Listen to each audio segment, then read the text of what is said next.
Hello students, मैं सूरज कुमार पटेल आपके अपने यूट्यूब चैनल स्टडी टेबल पे आपका स्वागत करता हूं। आज हम क्लास 10th के सीबीएसई बोर्ड सिलेबस के बारे में डिस्कस करेंगे, मैथमेटिक्स के बारे में डिस्कस करेंगे, जिसमें कि आपका पहला यूनिट दिया है रियल नंबर्स।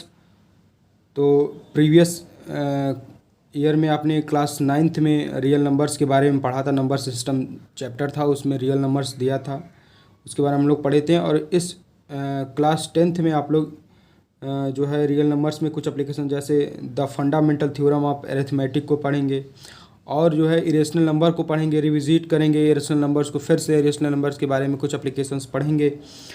और दूसरा यूनिट दिया है पॉलिनोमियल्स। पॉलिनोमियल्स में हम लोग क्लास 9th में पॉलिनोमियल्स के बारे में पढ़े थे, जो है उसमें पॉलिनोमियल्स के डेफिनेशंस को हम लोग जाने थे, और कैसे आइडेंटिफाई करते हैं पॉलिनोमियल्स उसके बारे में जाने थे। तो आप क्लास 10th में जानेंगे जो है geometrical meaning of the zeros of a polynomial. जो पॉलिनोमियल्स के हम लोग रूट्स फाइंड करते थे, जो जीरोस मतलब जैसे कोई पॉलिनोमियल उसके इक्वल जीरो करते थे तो रूट्स मिलता था, तो उसका कैसे जियोमेट्रिकल कैसे फंक्शन बनेगा उसके बारे में जानेंगे। और relationship between zeros and coefficient of a polynomial, कैसे जीरोज और कोफिशिएंट ऑफ पॉलिनोमियल्स कैसे रिलेशंस में क्या होता है रिलेशंस, उसके बारे में पढ़ेंगे। और तीसरा दिया है pair of linear equation in two variable. कैसे लीनियर इक्वेशन के बारे में हम लोग क्लास 9th में पढ़े थे, जो वन वेरिएबल था, परंतु इसमें जो है हम लोग टू वेरिएबल्स के बारे में पढ़ेंगे, जिसमें दिया है कि graphical method of solution of a pair of linear equation, जैसे ग्राफ पे कैसे प्लॉटिंग होती है लीनियर इक्वेशन की, उसके बारे में जानेंगे। और एक होता है algebraic method of solving a pair of linear, जैसे हम लोग पेयर ऑफ लीनियर इक्वेशन को जो सॉल्व करते हैं तो दो मेथड के द्वारा सॉल्व करते हैं, एक सब्स्टिट्यूशन मेथड होता है और एक एलिमिनेशन मेथड होता है। कैसे सब्स्टिट्यूट करके फाइंड करते हैं उसके वैल्यूओं को, उसको पढ़ेंगे। और चौथा दिया है आपका 4th chapter quadratic equation. Quadratic equation के बारे में हम लोग पढ़ेंगे, जैसे क्वाड्रेटिक इक्वेशन होता क्या है, उसके एप्लीकेशंस में जानेंगे कि solution of quadratic equation for by factorization method से कैसे क्वाड्रेटिक इक्वेशन के रूट्स फाइंड किए जाते हैं, कैसे उसका सॉल्यूशन किया जाता है, उसको पढ़ेंगे। और क्वाड्रेटिक इक्वेशन के जो रूट्स फाइंड होते हैं उसका नेचर कैसा होता है, वो रियल है, इमेजिनरी है, इक्वल है, क्या है, उसके बारे में हम लोग जानेंगे इस चैप्टर में। और अगला 5वां चैप्टर आपका दिया है अरिथमेटिक प्रोग्रेशन। अरिथमेटिक प्रोग्रेशन के बारे में हम लोग पिछली कक्षा में नहीं पढ़े हैं, क्लास 10th में जो है अरिथमेटिक प्रोग्रेशन के बारे में जानेंगे। अरिथमेटिक प्रोग्रेशन के बारे में जानेंगे, और उसके कैसे nth टर्म निकाले जाते हैं उसको जानेंगे, और कैसे nth टर्म के सम कैसे फाइंड किए जाते हैं उसको जानेंगे। उसमें कुछ फार्मूलेज है उसको पढ़ेंगे, उस पर क्वेश्चंस लगाएंगे। और 6वां यूनिट आपका दिया है, जैसे ट्रायंगल दिया है। ट्रायंगल के बारे में हम लोग क्लास 9th में ट्रायंगल्स के कुछ डेफिनेशंस जाने थे, कैसे क्या होता है ट्रायंगल उसको जाने थे। तो इसमें जो है सिमिलर फिगर ट्रायंगल के कैसे होते हैं उनको जानेंगे, और ट्रायंगल्स में कैसे सिमिलरिटीज़ होती हैं, दो ट्रायंगलों के बीच में, तीन ट्रायंगलों के बीच कैसे सिमिलरिटी उसको जानेंगे। और जो है criteria for similarity of triangle कितने क्राइटेरियाज होते हैं उसको हम लोग जानेंगे, बहुत ब्रीफ डिस्कशन करेंगे इस पर। और देखिए 7वां यूनिट आपका दिया है कोऑर्डिनेट ज्योमेट्री के बारे में हम लोग क्लास 9th में कुछ जाने होंगे। तो कोऑर्डिनेट ज्योमेट्री में इसमें क्लास 10th में आपको क्या पढ़ना है कि क्लास 10th में जो है केवल डिस्टेंस फार्मूला पढ़ना है और सेक्शन फार्मूला पढ़ना है कोऑर्डिनेट ज्योमेट्री में, बस यही दो ही चीज़ जो है पढ़ना है। उसके फार्मूला जानेंगे, उस पर कैसे क्वेश्चन सॉल्व होते हैं उसको जानेंगे। और अगला आपका जैसा 8वां यूनिट आपका दिया है, जैसे हमने लिखा है जो है पेपर पर कि 8वां यूनिट आपका क्या है, कि 8वां यूनिट है इंट्रोडक्शन टू ट्रिग्नोमेट्री। जैसे ट्रिग्नोमेट्री का क्या मतलब, क्यों ट्रिग्नोमेट्री को जो है मैथमेटिक्स में यूज करते हैं, क्या है उसके बारे में कुछ इंट्रोडक्शन में जानेंगे कि होता क्या है ट्रिग्नोमेट्री, आखिर ट्रिग्नोमेट्री यूज क्यों होता है। और कुछ ट्रिग्नोमेट्रिक रेशियोज हैं उसके बारे में जानेंगे, उसको कैसे फिगर से उसको कैसे प्रूव किया जाता है उसके बारे में भी जानेंगे, उस पर क्वेश्चंस लगाएंगे और बहुत सारे प्रॉब्लम सॉल्व करेंगे। और दिया है trigonometric ratios of a some specific angles, कुछ सम स्पेसिफिक एंगल्स पे कैसे ट्रिग्नोमेट्रिक रेशियोज फाइंड किया तो उसको जानेंगे। और कुछ आइडेंटिटीज होती है ट्रिग्नोमेट्री में, उस आइडेंटिटीज के बारे में भी जानेंगे हम लोग इस चैप्टर में, जो कि बहुत ही इंटरेस्टिंग चैप्टर है ट्रिग्नोमेट्री जब आप बेसिक से पढ़ेंगे तो आपको बहुत अच्छा लगेगा। ये चैप्टर बहुत ही स्कोरिंग होता है और जो है बहुत इंटरेस्टिंग भी होता है। और उसका 9वां यूनिट आपका दिया है कि सम एप्लीकेशन ऑफ ट्रिग्नोमेट्री।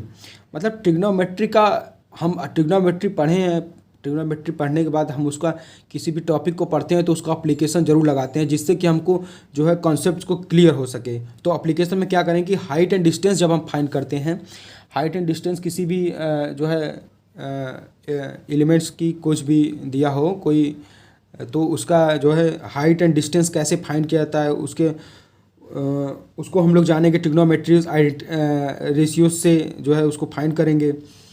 और आपका 10वां दिया है, 10th वाला यूनिट दिया है सर्कल। सर्कल के बारे में हम लोग जाने थे कि सर्कल होता क्या है। क्लास 9th में हम लोग सर्कल के बारे में पढ़े थे।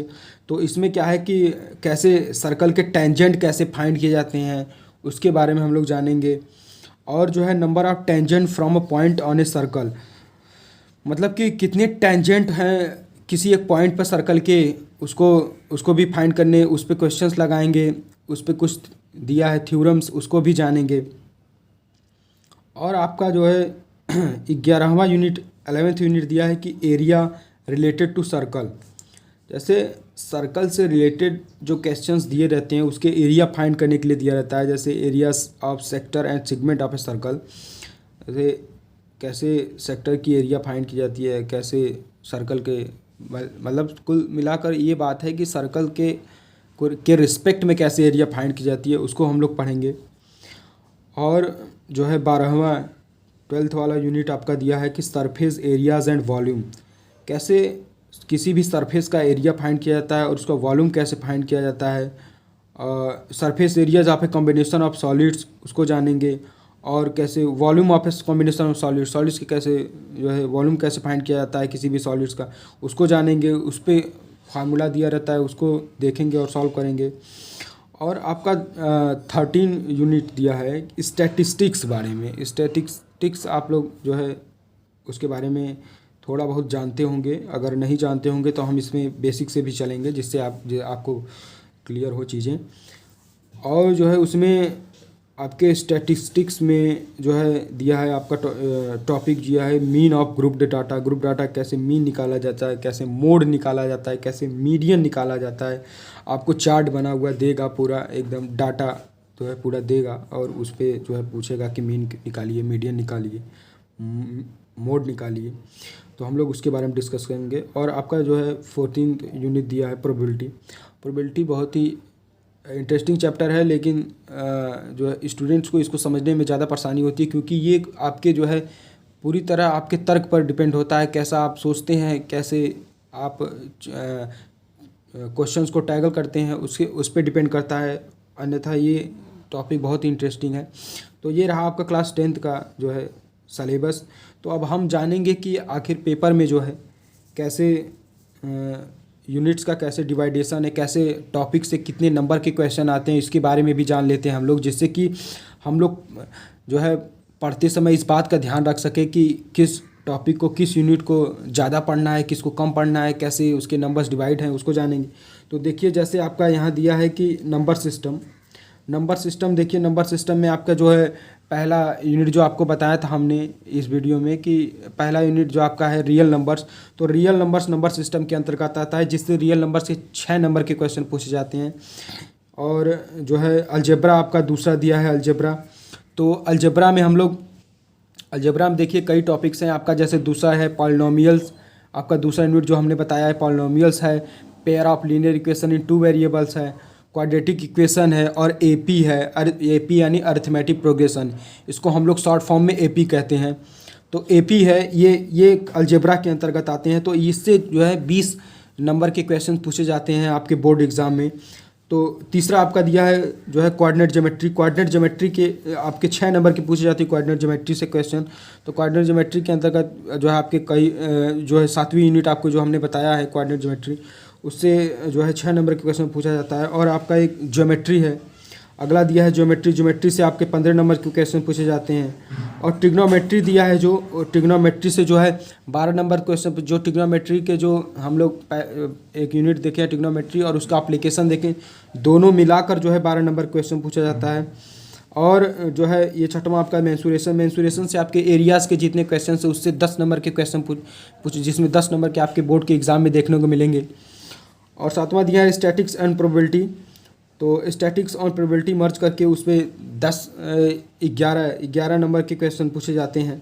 तो टोटल आपने देखा कि आप इसको एडअप करेंगे तो 80 मार्क्स के 80 मार्क्स के आपके पेपर बनता है, जिसमें सेक्शन वाइज डिवाइड होता है। तो ये रहा आपका जो है सलेबस और उसका नंबर्स कैसे डिवाइडेशन होता है। तो हम अगली क्लास से जानेंगे कि अगली क्लास से हम लोग पहले यूनिट से आपका क्लास स्टार्ट करेंगे। जो पहला यूनिट दिया है आपका रियल नंबर, तो हम लोग बहुत ही बेसिक से चलेंगे और क्वेश्चंस लगाते हुए सॉल्व करते हुए आगे बढ़ेंगे। और जो भी आपको डाउट होगा आप पूछिएगा, जिससे हम अब ज़्यादा से ज़्यादा आपको संतुष्ट कर सकें। तो आज की वीडियो में बस इतना ही। तब तक के लिए धन्यवाद। मिलते हैं अगले वीडियो में। धन्यवाद।